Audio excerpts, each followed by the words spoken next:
Welcome back, guys. Today we're going to go over your role as a real estate agent. Yes, it's important to understand your role in the pre-foreclosure industry. So we're going to go over your responsibilities, the ethical considerations, and pitfalls to avoid. Wow, that was long. Already? Yes. Okay. Wow. Let's get into it, guys. Okay.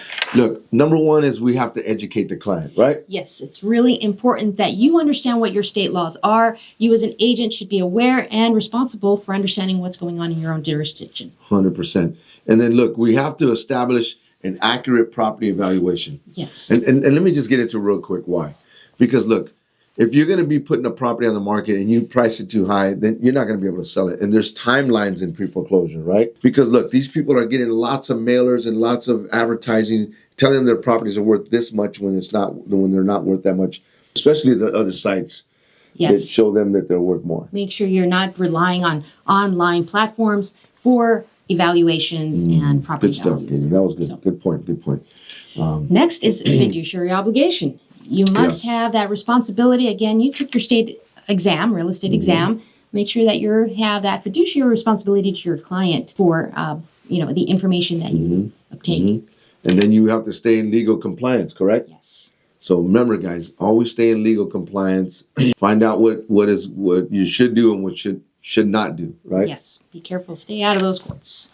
So, ethical considerations, Louis. Ethical considerations. Yes, Galen. What is ethical considerations, Galen? Well, it's, having empathy, compassion, and sincerity when we're working with many of these borrowers, these clients. You need to be truly listening to these clients and understanding what they're going through, making sure that you feel and listen to their story. Here's one thing for sure, guys, and I'm proof of it because I've done thousands of these deals. They're going to smell when you're just trying to sell.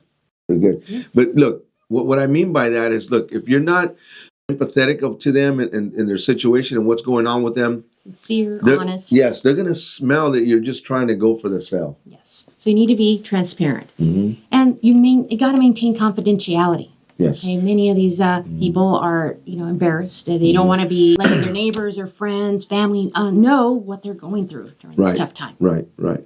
So, look, let's talk about pitfalls, Galen, okay?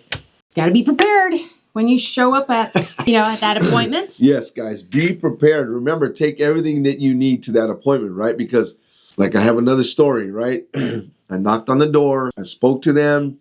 They said, let's sell. I'm ready to go. Because some of these people are ready to sell right on the spot. And they don't even want to get into another discussion about saving the property or anything else. So she said, yes, I want to sell my property. I didn't have a listing agreement with me. I went over to Staples. 30 minutes later, I come back. There's a guy sitting at their kitchen table, taking the listing. Don't let that happen to you. And it's not going to happen to you guys. Not no more. Nope. Yes. So, and when we're at that kitchen table, you got to be prepared to listen. Listen more, talk less.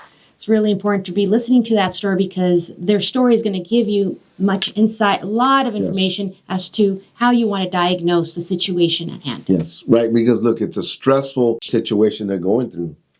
So you have to be compassionate and listen. Yes, and when you're telling their story, you're hearing what they're going through. You're going to be able to identify, what their true motivation is. Right. So you're going to be able to identify and recognize what are some of those things that, are they ready?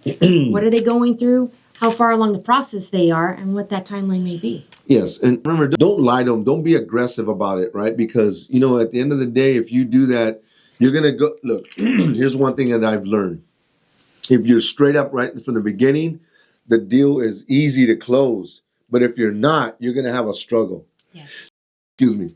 Yes, no false hope, guys. Yeah, no false hope. You want to avoid that. It'll be avoiding a lot of wasted time for both you and them. So then finally, just not conforming to timelines, making sure that you're aware of that foreclosure auction date. Yes, Last thing you want is to not be aware of their actual foreclosure auction date and waste a lot of time and effort, resources, not be able to help. Let's go, guys. Stay tuned for the next one. And forgive my cough.